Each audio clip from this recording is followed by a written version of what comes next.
And I should get the keyboard back, please. You'll get it. Am I just going to sit down and we're going to shake hands or hug or anything?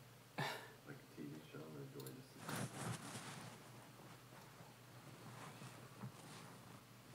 Huh. Okay, we're gonna have to cut that out. There we go.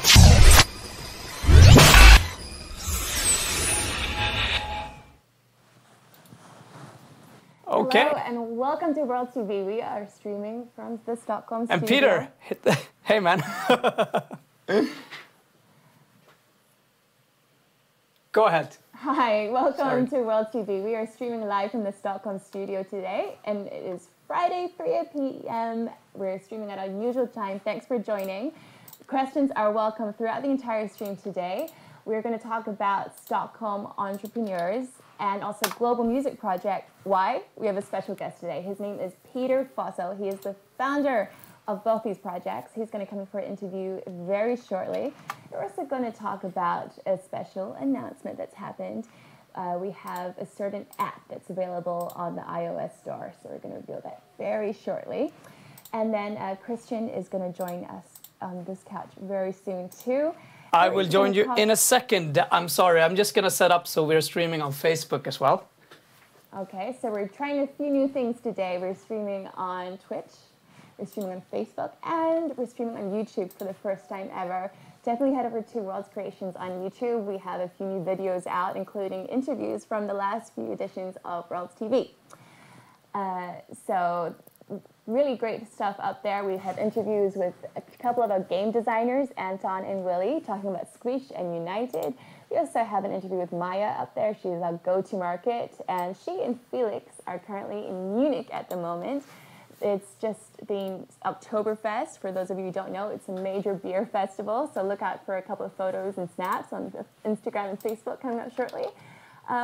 And we also had Petra Kucha earlier this week, and there's going to be some videos coming out from that too. It's been a big week at World TV. We've got a couple of surprises in store for you. So, Christian, are we ready to launch the YouTube and Facebook chat? In a second. I'm just directing everyone on there to go to Twitch, because it's a little bit better for sure on Twitch. So I'm just writing down the address for the people. Okay, well, thanks for standing by. What we're doing is setting up a connection on multiple channels. Like I said, it's the first time we're streaming to different accounts. So we're going to keep going, pressing in that direction. And for the meantime, if you have any questions, definitely send them through. We're here to listen to you and ask any questions for our guest speaker, Peter Fosso. If you have any questions for the General Worlds team, we're all happy to answer also, either during this live stream, or you can also message us at Worlds Creations on all major social media channels, or just send an email to hello@worlds.com. So I'm gonna cut ahead. I'm actually gonna tell you a little bit about the big announcement. We have a new game on the iOS store. It's the first game, frankly. So all you people who are waiting to play on your Apple device, whether it's your iPad or your iPhone, can now download, ready for this, drumroll, Christian, drumroll please. World's Squish is now available on the iOS store. So start typing that with your phone right now. WRLDS Squish. It's an invented word, so I'm going to spell that for you too. SQUEESH. Download that game right now. It's a fun one. So, and you've got to have a couple of people who don't know anything about it. You're going to prank them. It's going to be a lot of fun. It's going to be noisy. It's going to be a bit rude and cheeky. But that is all for you right now. And best of all, it is free. So you can download that immediately. Christian, do we have a signal to Facebook and YouTube? Yes, we are live on Facebook for sure. And YouTube? YouTube, I trust that it's working. But I'm going to bring my computer here and make sure that we check, especially if you have comments and stuff. Because right now we're spread all over the place. We're doing streams to so many different places. So if you have like some Facebook stuff, I'm going to be able to hopefully see what you're saying. So that's going to be my job. Okay. Kind of making sure that everything rolls in the background a little bit. So I'll be running around like I normally do. Okay. Yeah. Christian is always in two places at once. Yes. I have a twin that is right now in the control room. Hi, man. Hey, good to see you. Yeah, he's doing a good job. He doesn't talk much. He doesn't, though. So, as mentioned, we are now about to stream to YouTube. It's our first debut, isn't it? It's our debut on YouTube. It is actually. Creations. You're right. We have only been streaming to Twitch before, so we decided to make it horribly hard for us to stream both YouTube and Facebook at the same time, and we're gonna see what happens. Like, I know for a fact that I recommend if you're on some other place, go to Twitch, because Twitch is the place where you should watch. They know what they're doing. YouTube is good too, but for sure, go to Twitch, especially if you're on Facebook. Because Facebook, well, let's just say they're not really there yet when it comes to their live streaming services. But you know what is great about Facebook is we have a lot of people following us there, and it's super exciting, never knowing who's watching. So if you're streaming for the first time, we have been launching all our videos on Twitch, twitch.tv/WRLDS. Twitch is a gaming network, so there's a lot of people watching gaming content. There's a lot of celebrities, especially coming out of Stockholm and in the US. And we thought we'd be brave and debut Worlds TV on the Twitch network. And right now we're expanding to Facebook and YouTube. And why are we doing all this? Well, the goal, of course, is to have as many people watching as possible, and also to make sure that anyone who comes into the show also has their network available. So if you have some advice for where we should be streaming, definitely let us know. I think Twitter is also coming up, isn't it? Twitter will be coming up as well. But I feel like probably for our sake, one thing I would love to do is to stream directly to Instagram. I think for Worlds it's going to be Instagram. It's going to be probably Twitter. Yeah. Twitter is going to be my next target, kind of. Perfect. Sorry, So, Peter has some information here. Jacket seems like it's covering. Oh, maybe it's covering a little bit. I have a wardrobe comment coming There's wardrobe from coming. the audience. Yes, thank you. Yeah. So you can probably hear an extra voice. Let's welcome to the chair, the magical interviewer chair, Peter! Yeah. Peter Faso.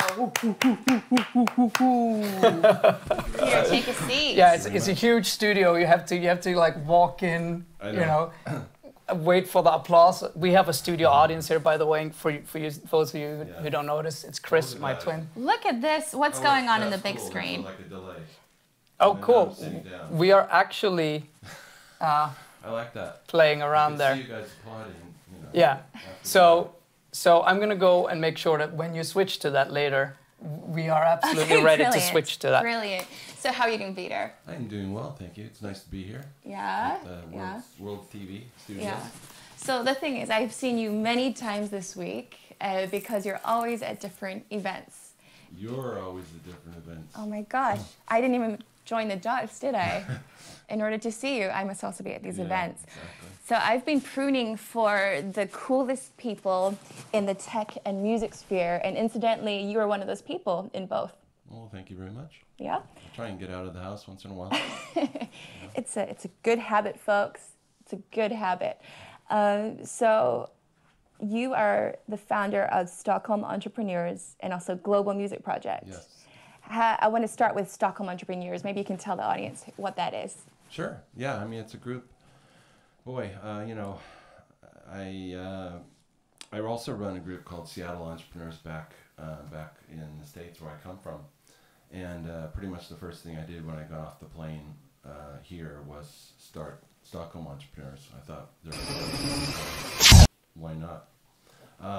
So it's a good way to, you know, I wanted to give my contribution sort of to the startup community here, and then you know, it's also a good way to kind of just network with people and get to know people and learn myself, because I'm moderating each event, and every event we do is a different topic.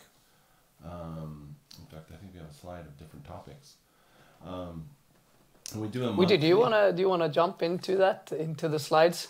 Get some inspiration from them. Oh, I don't care. Whatever you guys want to do. I'm just here to hang out. How long has it been active? I mean, this is because I know nothing, so I'm going to ask this. Yeah, perfect. Because many of the viewers probably haven't heard of it yet. even though, well, we have 2,400 members so far, but it's been around for almost 6 years now, I think, as long as I've been here in Stockholm. It's a long time, yeah. So, yeah, it's been going great, and it's fun to do. Like I said, we do different topics each month. Usually it's myself moderating the events, and we have 2 or 3 experts on the topic. So we've done a number of them. We do them often at Sup 46, or there's a few other great venues in town also where we do them, like at Northwind House and places like that. Cool. Mm-hmm. So that's where I should be. I should come in as some form of expert. Yes. I think I can fill that role, some form of expert. Some form. No one knows in what. Well, that's You could be an that expert on experts. Maybe that's what I am. Exactly. That's what I've always looked for. It's a I'm the branding expert exercise. on expert. Perfect. I'm an expert in expertise. Yeah. Yes. Yes, What I do. exactly. A thought leader in thought leadership. Yes. Exactly. Yeah. Oh my God, the Expertise, meta. expertism. Yeah. Yeah. Now, I know you've had some really great panels, and you've had some themed workshops, perhaps seminars Yeah. of sorts. Yeah, doing little bits of everything, but primarily the panel format is what we do. Yeah. And you moderate these panels monthly. Yes. Okay. Yes.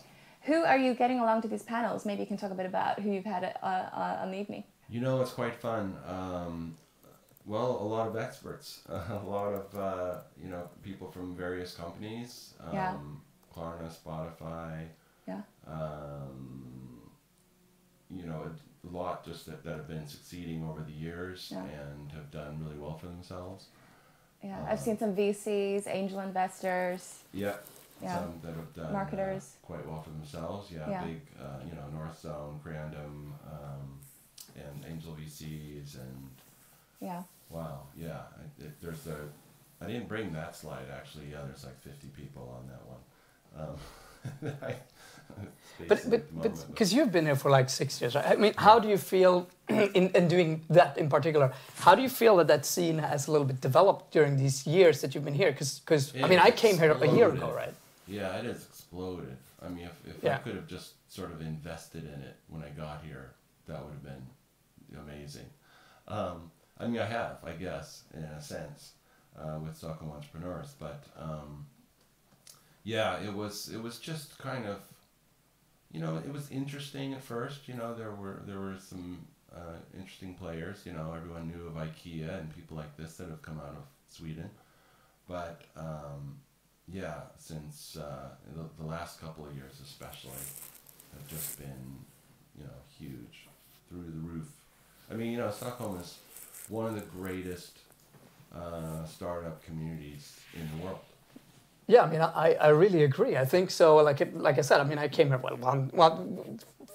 roughly 1 year ago. I came back 2 years ago, but you can say 1 year ago I started getting involved in the startup scene, starting new companies again, and I'm so surprised at at all of the energy that is actually here. And in so many different diverse fields. I mean, well, we're talking mostly tech stuff in one way or another, but in so many different fields. I find that's, well, tech and tech, but like gearing towards some form of computer being a part of what you're doing, or some technical stuff being a part of it in one way or another. Yeah. But it's amazing. It really blown my mind. Yeah. It's Stockholm Tech Week the other day. It's huge. Yeah. What did you get out of Stockholm Tech Week? It's funny. I've gone to a lot of events, like you said at the beginning. I've gone to a lot of events over the years, and I continue to go to a lot of events because I find so much value in just connecting with other people. A lot of times, you'll be, I didn't even listen to that many of the talks, to be honest, but the ones I heard were excellent. And a lot of times when I'm listening to a talk, I find that my mind is sort of moving in parallel along with it, and I'll get ideas about something almost completely unrelated to what the speaker is speaking about. But I find a lot of inspiration in the events, and especially with this last with the Tech Fest. I joked the whole day long. People were saying, "So, what do you think?" It's like this is the one place probably where everyone I'm seeing I've met. I mean, it's everyone I've met over the last 6 years basically are at one event, which is quite fun. So you end up just kind of saying hi to people all day long. But I had a couple of good important meetings that day too that worked. What does it take to grow your network? How did you do it? Wow. Oh, so you mean specifically Stockholm entrepreneurs, or you mean personal network? Your personal network, whether it's related to Stockholm entrepreneurs or any of your other ventures. How do you make yourself known in Stockholm? Part of it I think is just believing in it, believing that that networks mean something, that they have value. So I've spent time kind of scrolling around on LinkedIn and adding people and making sure they add me. And I mean, I don't spend a lot of time with it, but for me, I need to connect with people around the world for different projects that I'm doing. So I just crossed over the 10,000 member, 10,000 contact point for LinkedIn. Congratulations! It's a goal for a lot of people. Makes me look, like I'll just accept anybody. Because I will. Send me your friend request now. Yeah. I'm going to give you my Excel sheet full of contacts exactly. in service. Yeah. But yeah, I find a lot of value in it, especially. But it depends who you are. If you're just doing business in Stockholm, then your network, I guess, could maybe just as well be Stockholm. Right. But you are Mr. Global Music Project. Yes. That's your baby, right? Yes. Yeah. In fact, the proceeds from all our Stockholm Entrepreneurs events go directly to Global Music Project. Which is? This is an organization near and dear to my heart, of course. I'm the founder, and started it, over 10 years ago now. Started it in the States. Seattle? In Seattle, yeah. And so one of the things we do is we give musical instruments to the underprivileged. Yeah, there are some photos of people that have received instruments from us. And we're always looking to do more and more of that. We need financial donations. We need corporate sponsors to help facilitate that. And of course, instruments and people who need instruments. We're always looking at connecting those. In fact, speaking of connecting, right now we're looking for a killer developer that would volunteer to build a platform that will be kind of a two-sided blocket so that people can post an instrument that they have that they can give to somebody and then on the other side of it, if someone is in need of instruments, they can post their need, and then the technology can do the rest. Did you just call it a two-sided blocket? Yeah. Blocket is a Swedish, what would you call it? Well, in the US it's Craigslist. Yeah. It's just like a classified ads list, kind of, I guess you'd call it. A classified ads list, exactly. Blocket, BLOCKET.SE. Yeah. So you want to have a two-way conversation with these people. I guess it's super important that you have some sort of equilibrium that both sides Ideally, benefit. I want the technology to do all of it. Right. And I'm a big believer in technology, and I think it can cause the whole thing to come together without me or anyone else sending emails back and forth and saying, okay, where can we deliver the instrument and where will you be and all this kind of stuff. So you kind of want to take the you out of charity here. We're just automating charity. Can you imagine? Can you imagine, actually, that's a really powerful thing. If you can take yourself out of the equation, you can actually do way more because it scales. You have people around the world sending instruments back and forth to each other, because basically the instruments we've given, a lot of them have just gone kind of between the giver and the receiver. Yeah. In fact, the person giving the instrument would pay to ship it. So it's like, okay, well, if they're doing everything, what are we doing? Well, we're bringing them together, and that's one of the things we can do really well, and we can find the need around the world, and we can find the people with the instruments, but then we can connect them and make that happen. So if someone's guitar is sitting in the closet that they don't want anymore could really be valuable to someone else. Like this Why? guy. Why wouldn't you want your guitar anymore? I can tell you, if I go on this site, I'm gonna be like, You're gonna be the benefactor. I'm gonna make up like all of these fake accounts. Go like, that one. I will save you. We get offered pianos all the time, and those, it's just that's trying to move yeah. it. Yeah, trying to move it. I mean, we've been offered. But I want to hook on to something you said there before, because it's about removing the third part out of a lot of things. We've actually been talking about this before, that technology can allow us to get rid of the third part. But I think also typically in charity, you always have to worry a little bit, because okay, fine, look, in a way, I'm giving someone else money or something else that they're supposed to distribute. But in many very cases, it's actually really hard to know where that money actually goes to, where it actually lands, or where it actually ends. So in a way, like automating that process and making sure that it's followed, this rigid set of rules that even if I own it, can't change. This is the way it is. This is how the money is distributed. This is the way it is. Yeah, in that particular model, there is no money changing hands. And that's a huge benefit for what you're doing. Yeah. I mean, to run GMP, Global Music Project, to run it, the administrative stuff is all from corporate sponsors. But if someone makes a donation online, which what people can do now at globalmusicproject.org, that 100% of that goes directly to our programs. Yeah. And that's, I believe in transparency, and the more we can incorporate transparency into the organization, I'm all for it.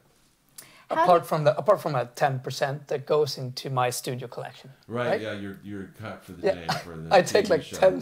10 a slice out of every instrument. Yes. How do you negotiate the dichotomy of working in the third sector, the charity sector, and commercial enterprises? This is one of the things actually I love, because it dawned on me part way into this while I was living in Sweden that I could just basically fuse everything together. Because why not? I find that if you're passionate about something, why not have any money generated just go to something that you're passionate about? I'm a big believer in putting happiness first, and that's like at the top of my pyramid, and not overworking, and I don't know, the things that how people spend their time. But I guess a lot of the entrepreneurs that are coming through Stockholm entrepreneur space are not remotely involved in the charity sector. It's a different motivation. Right. They're looking for investors, venture capitalists. There are a lot of ways to change the world. Yeah. And that's also what I like about it. The world? The world, the way to change the worlds. That's what I love about the startup community in general, and I come up through the startup community from my own, past startups, and I love how you can just offer something to the world and make a difference in your own way. And in fact, if you look at companies like, back in Seattle, Microsoft, look at all the great work that the Gates Foundation and people that are early Microsofties, we used to call them, have done in the world since they worked there. So you work at a startup, gets bigger and bigger, and then you can start doing things with your funds. Right. And you went public with your company. The early, one of the earlier .coms in the music space called netmusic.com. Now I think if you type it in, it just goes to Global Music Project. I still own the URL. I leased it to the corporation so I could have it at the end. We could, there's a lot of detail there we could talk about. But it was a fun ride. Yeah, we were one of the early music distribution sites.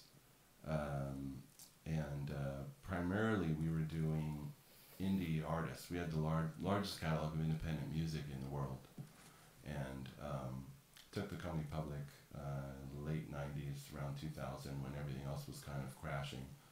And it was a fun ride. I lived off my stock for a couple of years and did stuff like, I think that's when I started Global Music Project. So are you advocating for that? That maybe you need to start with some commercial conditioning before moving on to your passion project? You know, there's two ways to approach business. You can go in as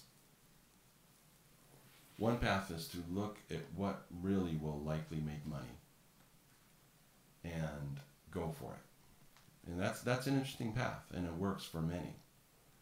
And the other path is purely from a passion standpoint. You passionately want this thing to exist in the world, and you want to change the world that way, or affect it that way, or affect your pocketbook, your bank account, whatever it might be.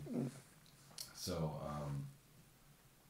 I think you can go either way, and a lot of times you can get to giving to charity, for example. If that's something you want to do, you can do that later in life after you have a successful startup, or after a startup and then a failed startup, and then another startup and a failed startup, and then a successful startup. And you're saying something really interesting here, because I really agree, but I also think these are kind of two extremes.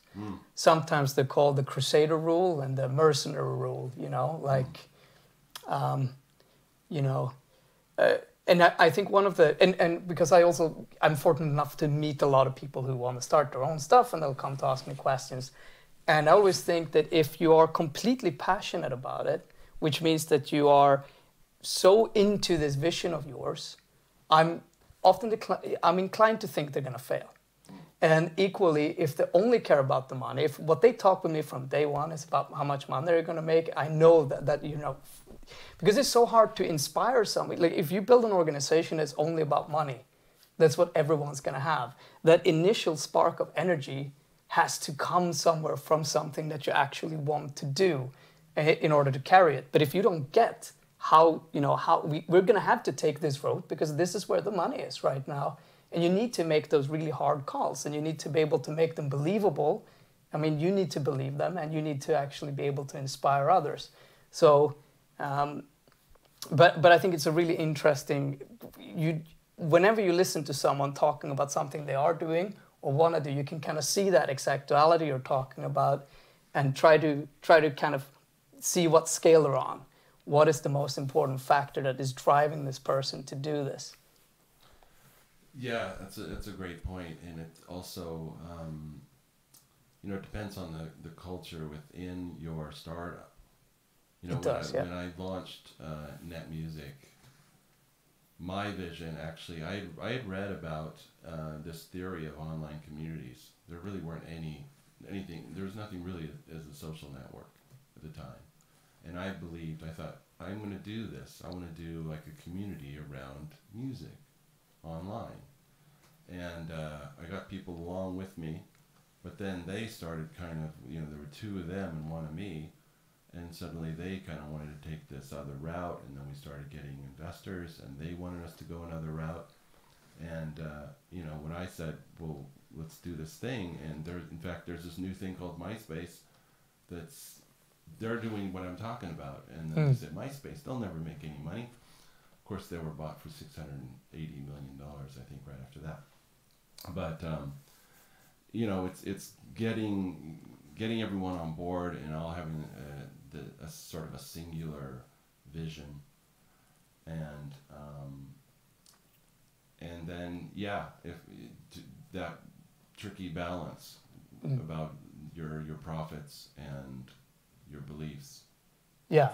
And I notice one of the mistakes that I see quite a lot, and I've done it, that's why also I know it, but that we keep doing is this: we can have a vision, but quite often the boss or leader of an organization, they're going to have to make tough choices. I mean, it's going to come. And you're going to make choices that, if not explained, they're going to look like you're no longer following that moral code or that vision. And when you do so, you need to be transparent to everyone you're working with. Because, just send out an email, call a big meeting saying, this is not what we wanted, but I have had no other choice but to make this decision. Our path remains the same, all of that stuff. It's easy to forget how much that means, because you may have this, by now 5-10 people working with you who are really passionate, and then you make that one decision that it's so easy to undermine that culture in a company. And again, what you say is really hard. That's something that people should sit down and think of before even starting sometimes, because you start, you run away, and then you have all of these people who have completely different visions.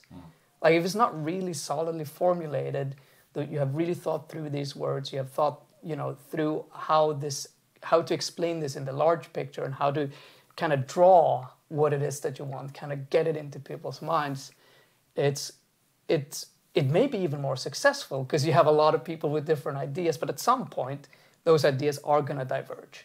Yeah. And that may be a great thing. I'm not saying it's necessarily a bad thing, but that is going to happen. And especially if it goes great from the beginning, because there's going to be so many people just pulling, whatever they think is worth or is the value in this business proposition if you're not so clear and with what it is that it is. Yeah, I mean, it's a bit like a rock band, isn't it? It is, for sure. Because you can fail by sort of going after the hit song and let's make the next record just like our last record, and then you're in trouble. Or you just keep moving and you keep being passionate about what you're doing. Yeah, Lee is laughing a little bit. Rock band, these guys. Now they're going to start talking about music. They're going to segue this into music. I knew it. Damn it. No, but I love the parallel, actually, between a startup and a rock band. I really do, because too. It That's really a good one. is a complicated marriage. It is incredible, especially when you have so many creatives, typically, that are trying to make music together. Yeah. And the great ones are opposites, just like in companies. Exactly. Your best co-founders are not really alike. No. When you're looking for a co-founder, and when we've covered this in one of our events or a few of our events, you don't want someone who's just like you, but the natural human tendency is to want to link up with people that are like us. Absolutely. Like, we think just alike. Let's start a company. Yeah. Fail. It's incredibly lot like that, and I think and it's fun to talk with musicians about this too, because if you played with certain people for a long, like especially when you play in a band together, you're starting to really meld. You after a while, you've been playing for so long, because you have music to communicate your emotions with too, right? It becomes extra sensitive, everything that you're doing, but you're also extra tied together. And being able to give up, being able to lose battles to win wars is something you start really understanding. Not really win wars, but being able to give up creative control. Because maybe this one, often when playing bands, in the beginning I was always like, no, don't do that, don't play like that, you're ruining the song, right? And then later they managed to get it in somewhere without me noticing, and I'm like, wow, that's brilliant. I mean, this is maybe the best part of this song, but I couldn't hear it because I was so stuck in my, in my pride over having written something or how I wanted it to be perceived, right? The reason folks out there that we keep falling back into music is because we're all musicians. Yeah. And once a musician, probably always a musician. And that's kind of how I led into launching Net Music and Global Music Project. Being a musician myself, running a record company also, and just playing music, which I still do.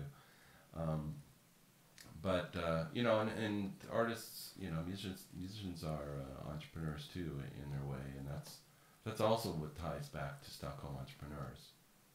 It's something that I can relate to. You're creating your own path. Sometimes you're getting a bunch of people together doing a startup, or other times there are other ways to being an entrepreneur and just kind of being a solopreneur or creative entrepreneur, whatever you want to call it. But it's all about really being engineering your life, and that's what I'm actually passionate about. Kind of being in control of what it is you want to do in a way. Yeah, you invent your day. You invent your world. So what's coming up for you? What's next? What do you work towards? Just events. you know, I do some consulting, but I try not to just sell my time. But at the end, I think there'll be a link. Just join Clarity, where you people rent you by the minute to talk. You know, they talk to you from around the world. But if someone's here in Stockholm, then you know we can meet. Sometimes I'll do that. But typically, I love just having the days the way I want them to be, and just we're working on events coming up. We could always use help with those too if people want to be involved. And globally with Global Music Project, building the team, we have roles to fill around the world that can always use good people for. And we'll see. That's the stuff. More events. That's the stuff. More events. But there's a little shout out here to get the people to help out with some of the events. Could you go, like, how would one of these events typically look like? You know. Yeah, so they're not rocket science. Usually, the only help I need is someone just sort of checking people in, and that's, you know, usually we have people that want to do that already. But if someone really wanted to organize an event themselves around, you know, a startup topic, that would be the most help. You know, and they could just kind of run with it. And we do that with a couple of our events, and we've done them in the past, and an upcoming event, which is just really on growth hacking. You know, if someone's in an area that I'm not in, or they're doing fintech or something that I'm just not really involved in, then they can put together an event around it, and we can promote it, and everybody can go, and it'll be fun. So these are some of the subjects you've had, right? Yes. Yeah. Effective marketing for entrepreneurs and startups. Entrepreneurs and startups. I always find it interesting distinguishing the two because I kind of think they're one and the same. I know. That's a little trick I do in case people don't see it as the same. I mean, because there are a lot of us that are just, we're not maybe in a startup, but we might still be. We can consider ourselves an entrepreneur, so you might be kind of in between startups. Right. Actually. What is a serial entrepreneur?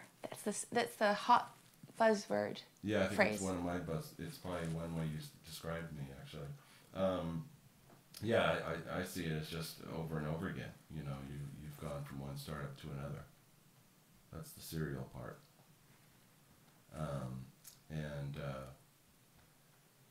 Do you have to abandon a project in order to move on? What is the implication of being a serial? I think there's that connotation at some level is that you're non-committal. I think this is the... No, usually you're not doing them all at once. Usually it's one after the other. You're so determined that you will have a startup and you'll, you know, take it public, you'll do whatever, and then you'll start another one. So usually, at least from my experience, in fact, we look for serial entrepreneurs as panelists for our startup matchmaking events, which is all about building your team. And so you want people that have the experience over and over again of building teams and startups, not just having done it once. Yeah. But don't you want to have people, I mean, now this is going to depend on the startup naturally, but right, so in most cases you would have an exit 5 years, 10 years down the line, right? But for some of these companies, they really need to be able to scale all the way up to be worth that sort of money, right? And if you're a serial entrepreneur, would a lot of these people have that capacity to build scale from, say, 100 to 1,000? Or would you specify on the knowledge that is required from 1 to 10 to 1 to 100, let's say 1 to 100, when it comes to building a company? Yeah, I mean, it's going to depend on do they have investors to grow quickly, and that's part of it. But yeah, can you say it again? I was distracted by your. Yeah, I think it's like one of the things that I can give a little backstory. One of the things that we did with Baboba was that we built it without any investors from the bottom up, really trying to structure it. What I think we wouldn't have needed is too many people who all have knowledge of startups. But what would have been great would have been people that can take it to the next level. Because I think one of the hard things in growing a business is that unless you actually do it intentionally correct, we talked a little bit about, just the diverging visions, how frustrating that can be after just a couple of years, sometimes even a couple of months, right? But some of these things, some of the stuff that you do early in a business, they're going to mean hours and hours, years sometimes of consultancy times trying to get the stuff right, to be able to prepare it to actually become a big solid organization.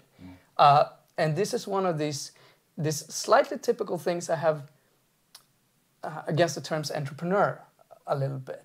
For some people it means that, well, it should be free, everyone should do everything, and it should be unorganized, and some people have that connotation. I also talked about this. That's not really what I feel. But do you feel like in these events that you get all of that knowledge too? The knowledge what happens beyond the startup that can be so important when you're starting for the people that are in the startup. Yeah, Oh, and sorry, could you have the mic a little bit closer? Yeah, it's funny. Again, I was, when I was talking earlier about going to events and then, you're listening to the event, but then you're having other ideas. Yeah. While you were saying that, I was actually thinking, you mentioned the word entrepreneur, and in an entrepreneur's journey, the typical way is that you start a startup and you go along, and as soon as it gets going, you're really an employee. So you've started something that you have complete control over, yet within a very short period of time you are an employee of your own company, and there's certain expectations that people have of you. So you can't just skip out a day because you feel, you want to and go play music or something. And the same thing happens again when a startup is acquired. A lot of times, if you have a great exit and you can just go be free, that I'm always impressed with.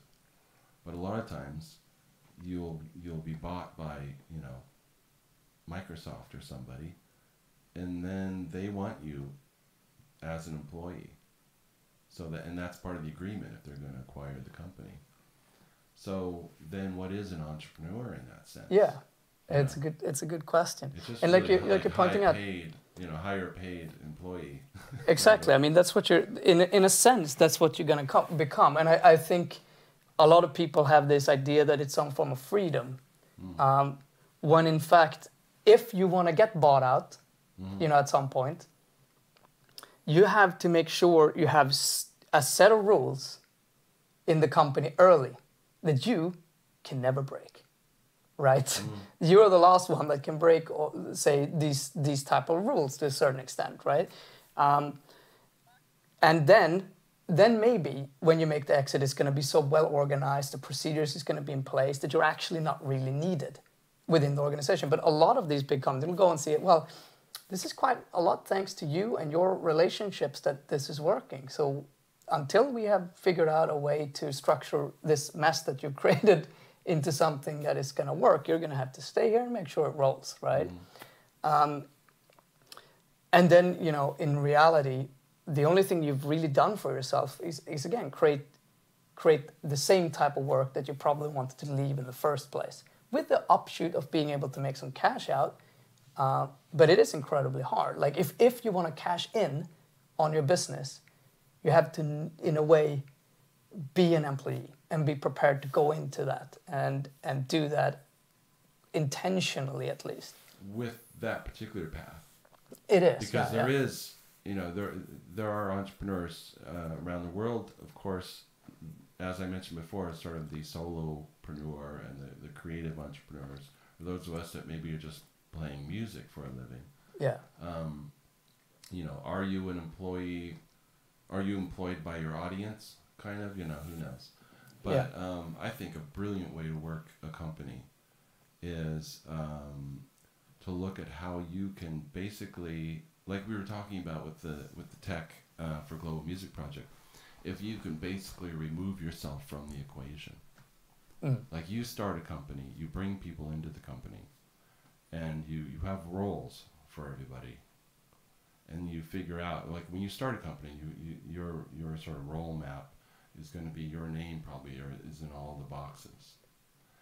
But you get to a point where you start plugging people in, and you can get to a point where maybe you can pull yourself completely out of the map. Yeah. And then you're just living on the revenue that the company is creating. To me, that's like a true entrepreneur. That's similar to being acquired and just going off and, you know, living on an island and, you know, spending your money that way. But so there's a lot of different avenues for entrepreneurship, and you know, you have to create your path and really look at how do you want to live your life. You know, because a lot of successful people, you look at somebody, you go, wow, if I could just be like them, and then maybe they're dead now. You know, so you're like, okay, would have liked to have had a life like them, and then you find out, oh, they weren't happy. Okay, but they had a lot of money. Well, hold it. Do I want a lot of money and a lot of unhappiness? I don't know that I would take that trade. You know. So you know, each person has to look at their own individual path and really look at what is their unique contribution to the world,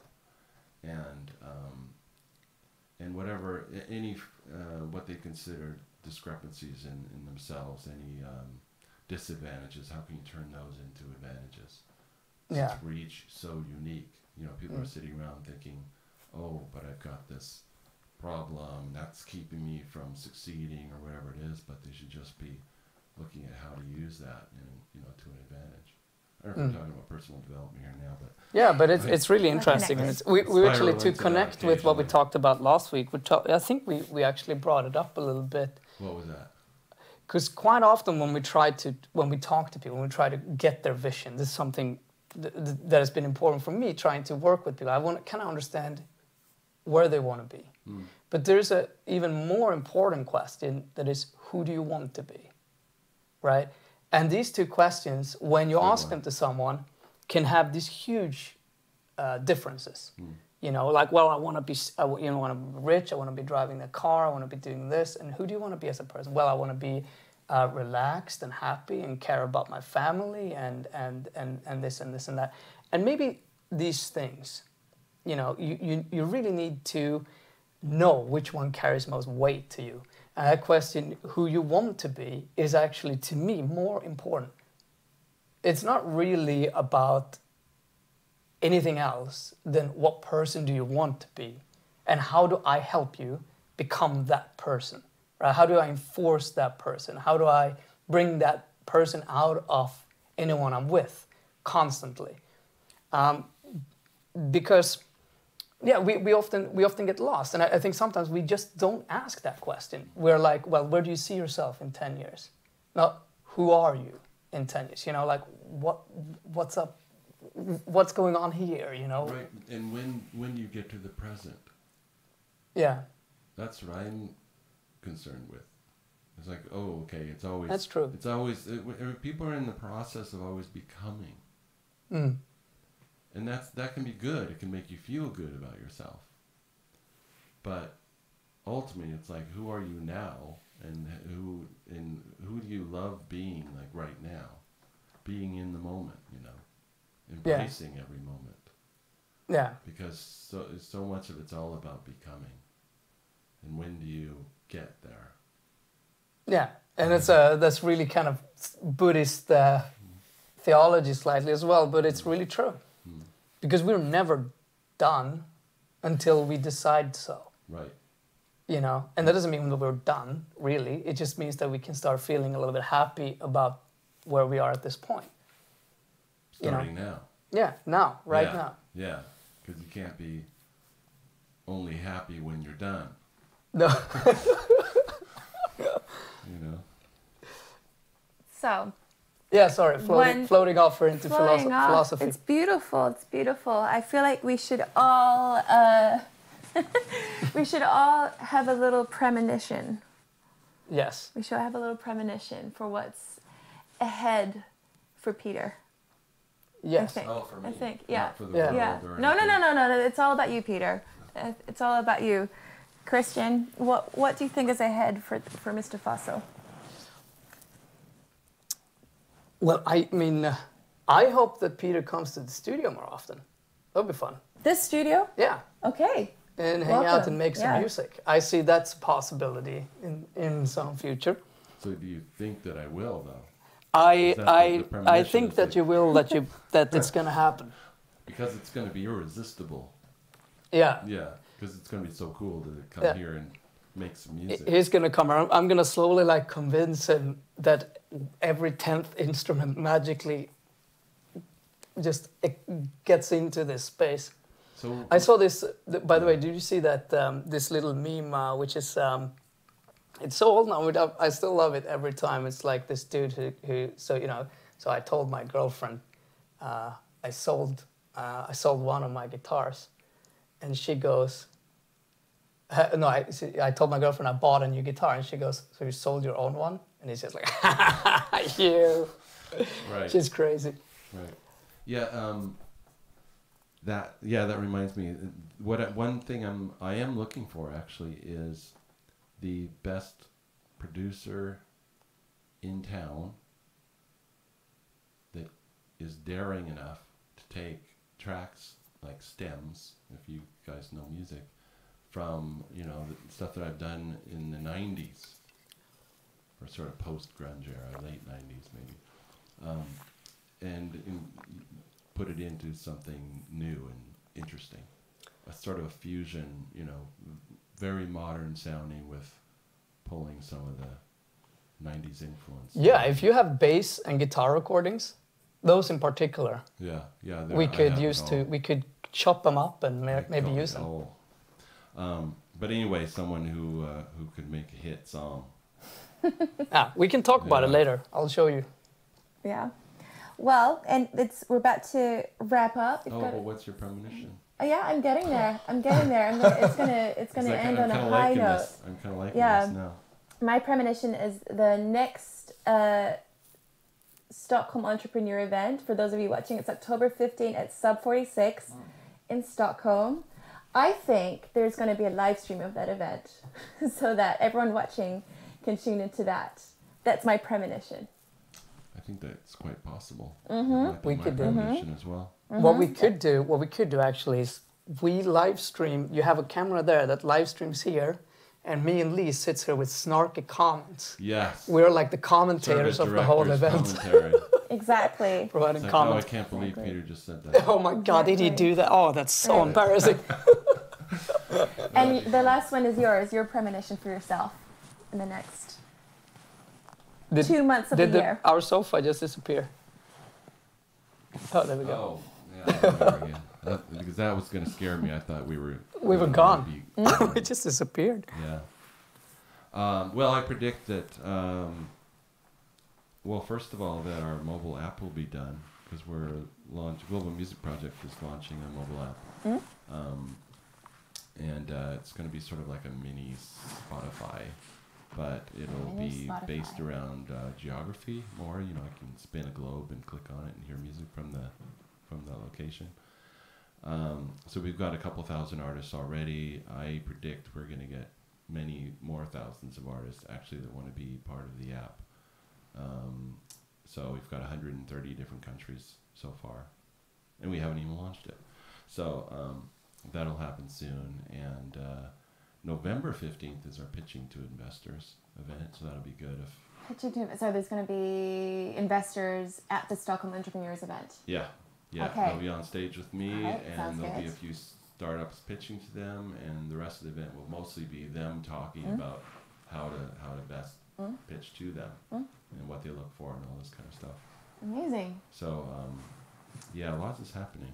Awesome. Lots is happening. Well, congratulations. Thank you very much. Congratulations. Good. Thank you so much for coming on today. And you can find out more about this, right, on what's globalmusicproject.com. Yes. And then I have Org. Do you have the contact sign? I think we are somewhere here, There. right? Yep. There we go.